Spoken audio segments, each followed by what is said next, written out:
Hello guys, welcome to another tutorial. In today's episode, we're going to build an application with Shopify. With the Shopify API, we're going to build a simple discount application. So basically, we're going to target our GraphQL API and we're going to create a discount. All right. So let's just open the terminal and create the app right now. So we're going to just create a basically Shopify application, and then we're going to select Node.js as our primarily language. Now we can just click enter here and let's wait until the app is ready. Now that the application is ready, let's open VS Code and open our application in VS Code. Now let me go to the web folder here. I'm going to open a new terminal and I'm going to install the application really quick with npm run dev. I'm going to basically install the application in our Shopify. So yeah, let's just click create as a new app, name the app discount app or whatever you want to name it.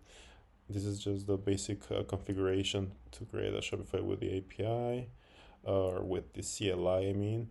And here, if this happens, just Ctrl+C and npm run dev again, and I'll fix it. And then I'll ask you if you want this configuration by default. Just click enter, and that's it. Now we have to copy this URL. Let's go to our browser and copy paste so we can install the application in our store. So as you guys are already familiar, basic requirements: we need a store, Shopify partners, and a server to host our application. This is our application. Just click install application or app. Let's pin the application, and this is it. This is our basic UI. So let's go back to VS Code and we can start working. Just want to set up something really quick here in our front end beforehand. I'm going to go to my application.jsx and I'm going to set up the route for my other page. So yeah, I just want to do that. And then we can go to the backend and work on our two endpoints. But let me do this first really quick. So here, basically, we are going to create a navigation for create discount page and just create a destination. So create a discount. I think that's good. Then you have to go to pages and just create a new page. And as you guys see in the routes, the pages object is going to loop through your pages. All right, so this create discount is going to be your new page. Now let's use our React components, and we have to just rename this really quick to create discount. And let me save the changes, and I think that's it. I'm just going to test really quick if this still works. Sorry about that. It should work. I think it's working. No, it's not. So let me just maybe we can fix this really quick. This is the first challenge for today. I have to fix this part. Let me expand the window so we can see better. But maybe we can do that later. So I'm just gonna go back to, it's not important. Let's just go back here and we can start working with our server. So the first thing I'm going to do is I'm going to create the mutations for GraphQL API. So here we're going to create a constant name create code mutation, and as the name describes it, is the mutation that we're going to use to create our code. Or okay, so I'm going to copy and paste the mutation and I'll walk you over right now. So just give me 1 second, and that's it. Now I'm going to copy and paste our second mutation, and this is going to be the one that we're going to use to create an automatic mutation. So that's it, just copy and paste it, and we will walk you really quick through these mutations. So the first one is going to be the create code, and it's going to take in the params a discount code app input. Okay, and we're gonna have, this is our mutation, which is going to target and is going to accept, as you guys see in params, our discount code app input.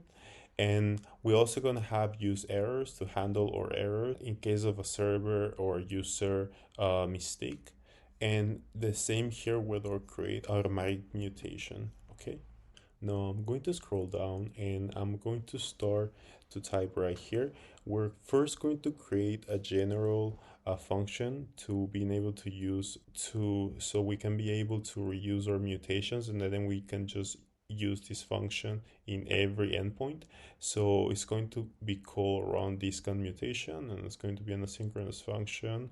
It's going to take the request, the response, and also our mutation, which is going to be expecting. First thing we need is the session. So just grab the session in a constant, and it comes from REST local Shopify the session. The next thing that we have to do is we have to grab our client. So we have to call our Shopify GraphQL API. So API.clients.graphql. Oops, by mistake, GraphQL. Okay, and inside here, you just inject the session that we grabbed before. So if we do this here, we don't have to specify the session on the clients in our other endpoints. So every time that we inject this function, it'll be ready by default. So the next thing is our data.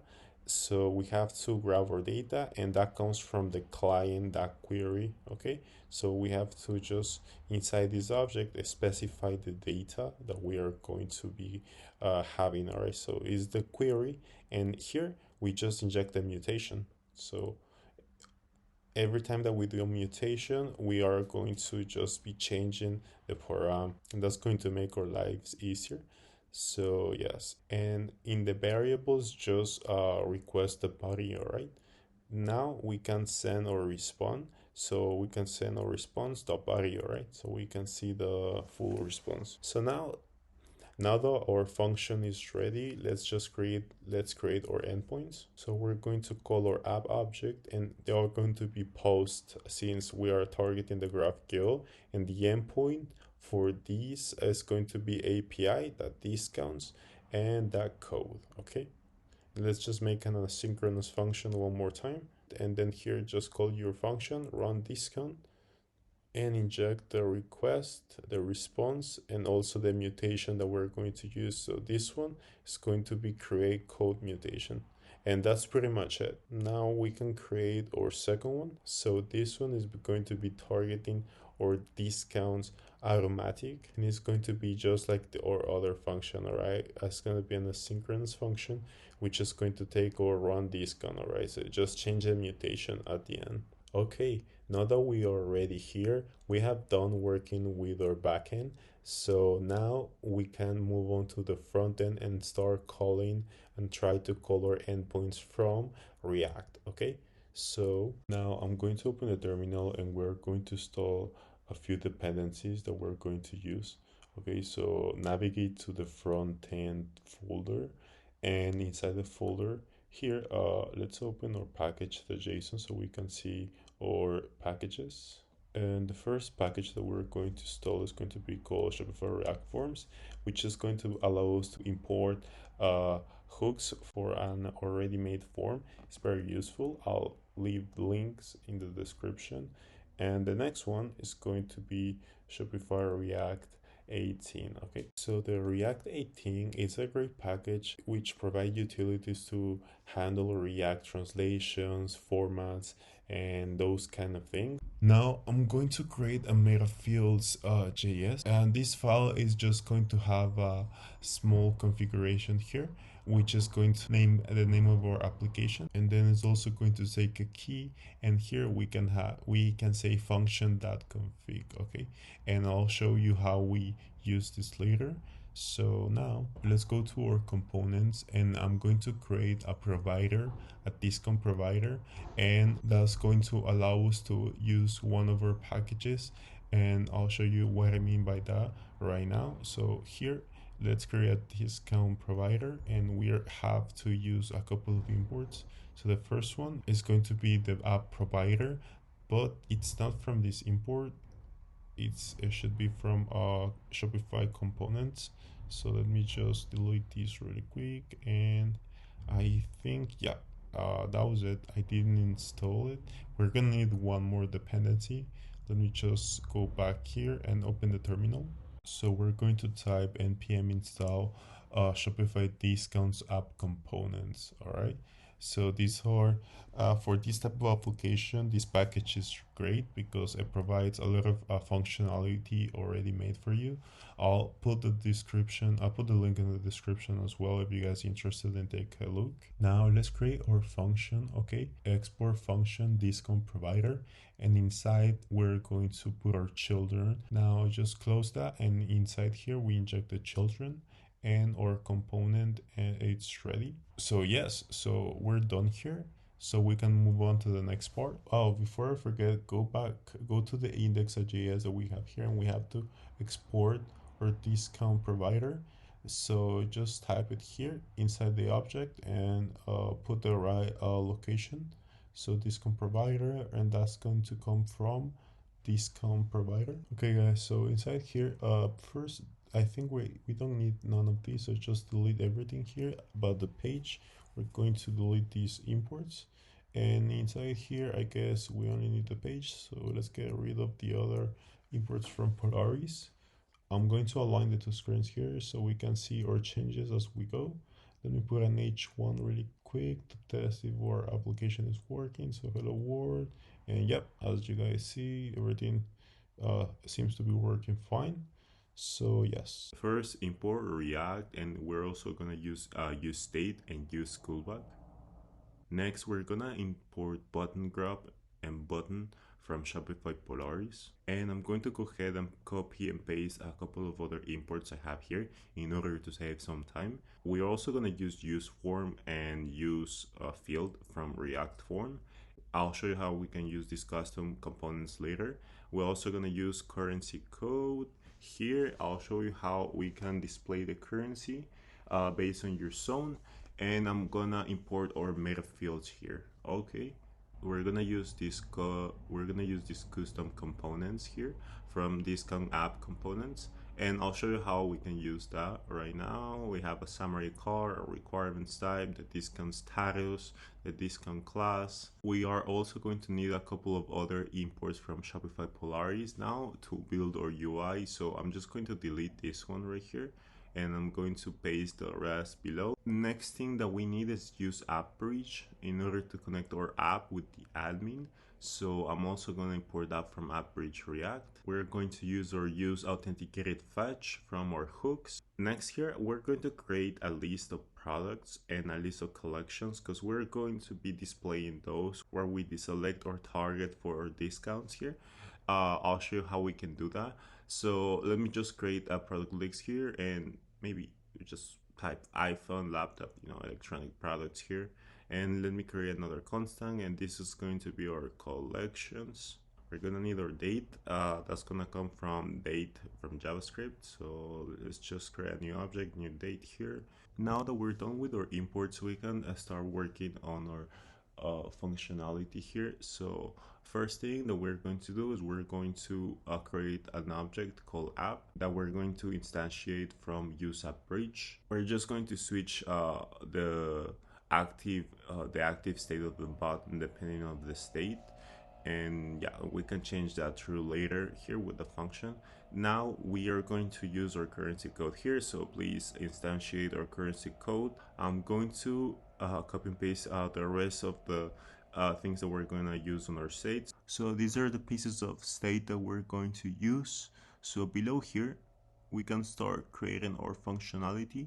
Now for handle change model, we're gonna use callback to cache or state here. Then we're gonna use our use state set active to toggle between the state. Now we're gonna create our handle change for collections. So here we're just gonna do a quick if statement, which is going to be if the index is equal to 0, we're going to set the selected state to the value. We're going to set the change to true, and the collections to collections. Otherwise, we're going to set the same things but for products. All right, so the value is going to be set by false, and then the product list. All right, so that's pretty much it for our handle change.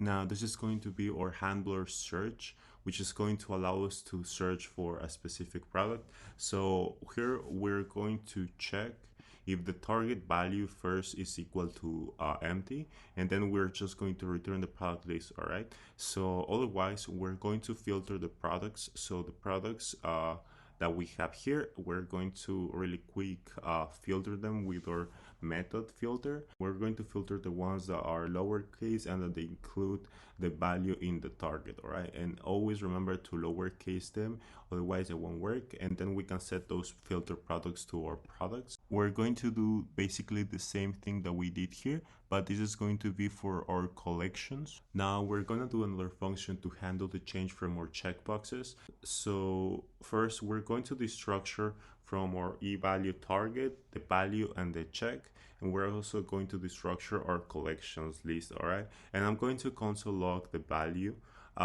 whether and there is check, so we can see in the console on debug.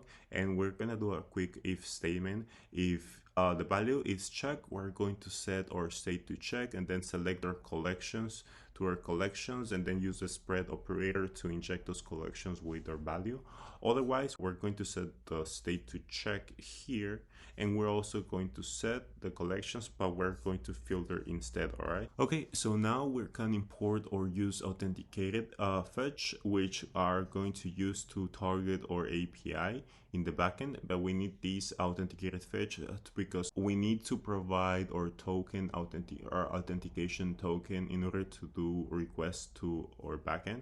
Okay, so yes, so the first thing that we're going to do is we're going to use our use form from the library I told you about, because it's really easy to work with these values here. So first create a constant here, and we're going to destructure a couple of values from our use form.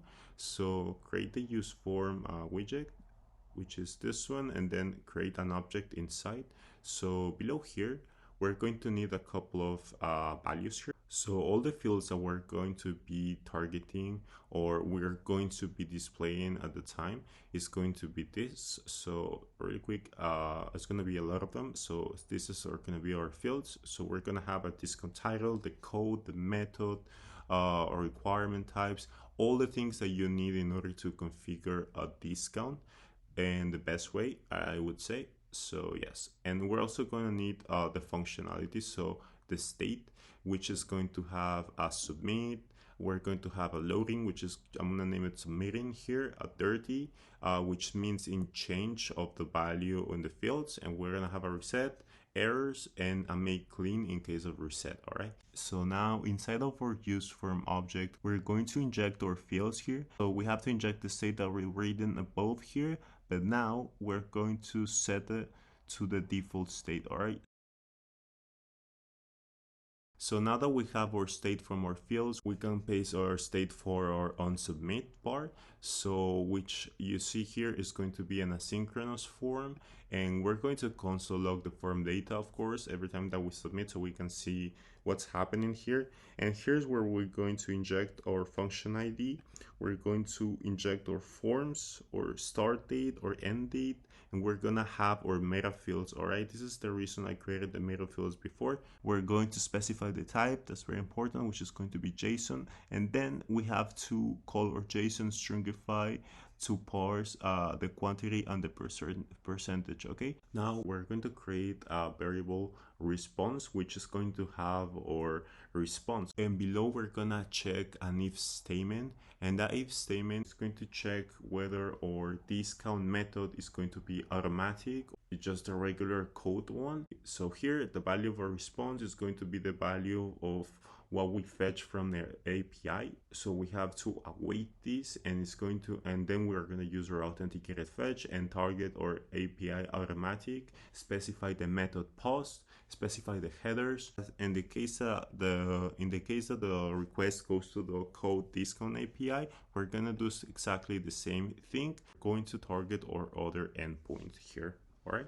Now guys, we're going to also destructure our errors from our response.json in case we have a bad internet connection and such a things. You know, that's always important to handle, to error handling. All right guys, now we're going to create our function for handle first click. So really basic here, we're going to use our use callback to cache the value or the state. Then we're going to check whether the button is active, and return that if it's active, and if it's not the case, we can change the false to true here, and it's going to be exactly the same thing for the second button. Now we're gonna create an error banner UI.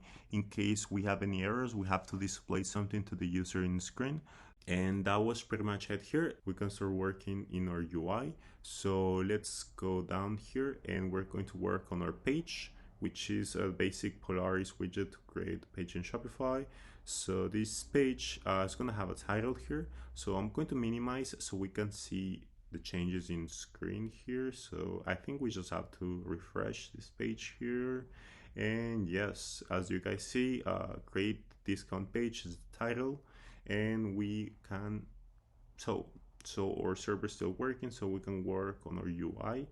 Let's create a primary action, which is going to be our save button. See here, so inside this object we're going to have a content field, which is going to be the name, and that's going to, we're going to name it save. In our action, please select or submit state here, and on our disable, and we're also going to have a disable, which is going to be if the values are not dirty, so they haven't been selected, all right, or change, however you want to say it. And the loading is going to be equal to the submitted state, all right, from our use form. Now let's get rid of this hello world here, and we're going to create a layout inside our page. And this layout is going to have a layout section. Now inside this layout section, let's go ahead and create a form. We're gonna have on submit here, and here we're going to inject our submit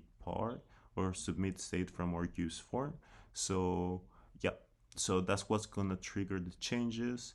Now inside here, we're gonna use our method car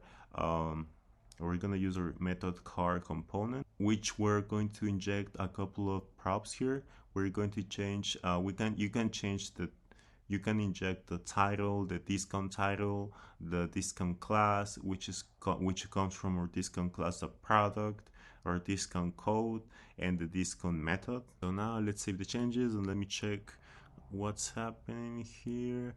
Oh, okay, I see what's going on. So this message is because we created our provider in order to use our 18 React library from Shopify, but we never really inject the provider in our application. So we need to wrap our application in order to use our custom application hooks from the libraries I'll show you before.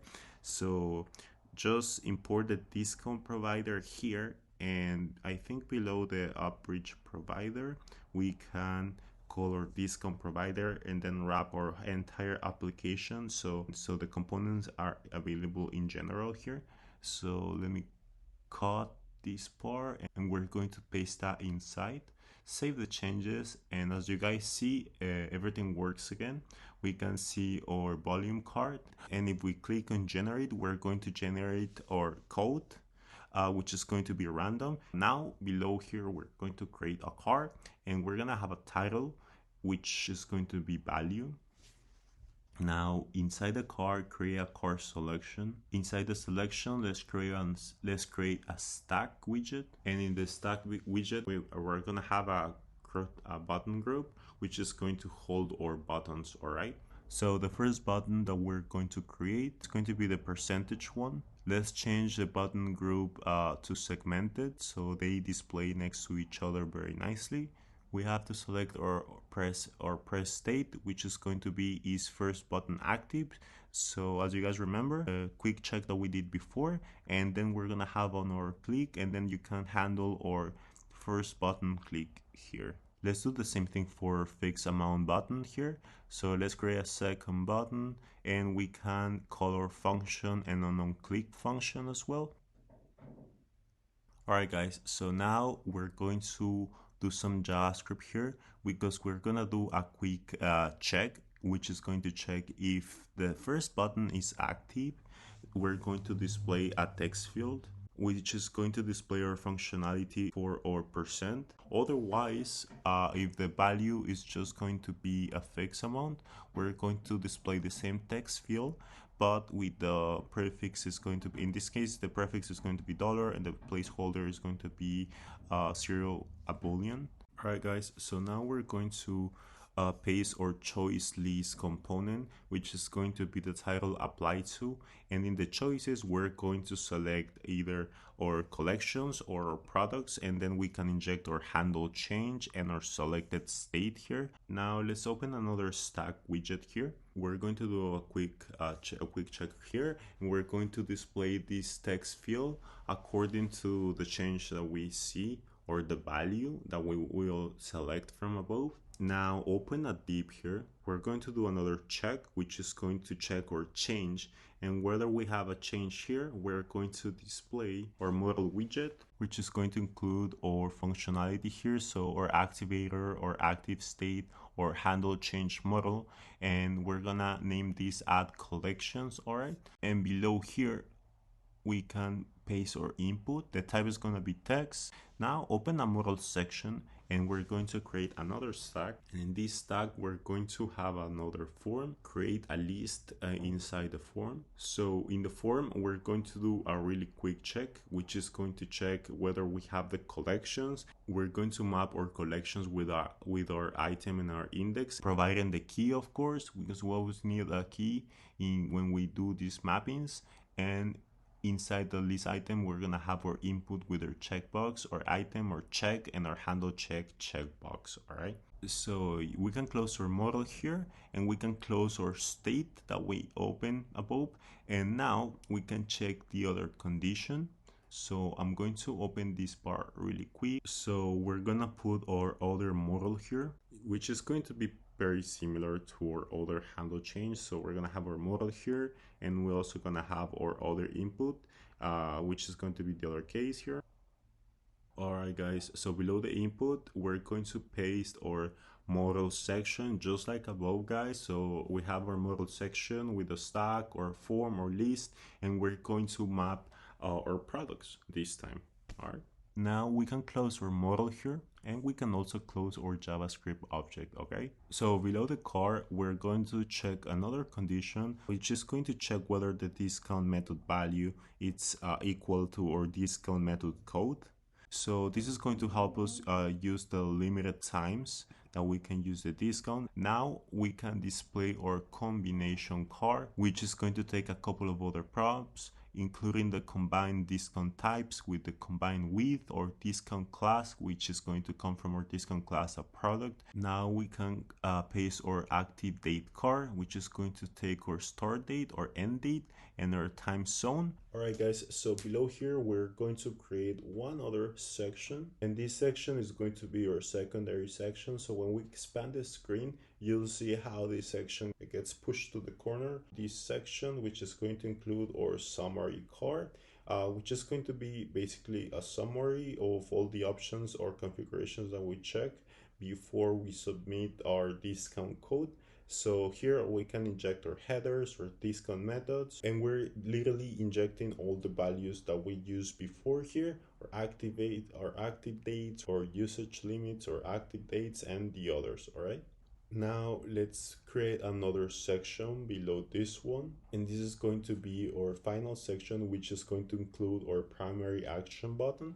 And here we can also we're gonna have basically two submits, so one above and one below. Let me save the changes really quick here because I think we're done, and we can test our application. So we have this cool looking application to create discounts here, and we can check and generate our codes. We can check whether the value is going to be a percentage or a fixed amount. We can browse through our collections, or in this case, we're only using two arrays, but you could use a bridge to loop through your real collections in Shopify. So yeah, let's just try it. Let's generate a code here, and let me open the console here so we can check our response. And when we click save, you see that we receive a discount object title. So we have successfully targeted our GraphQL API, creating a discount.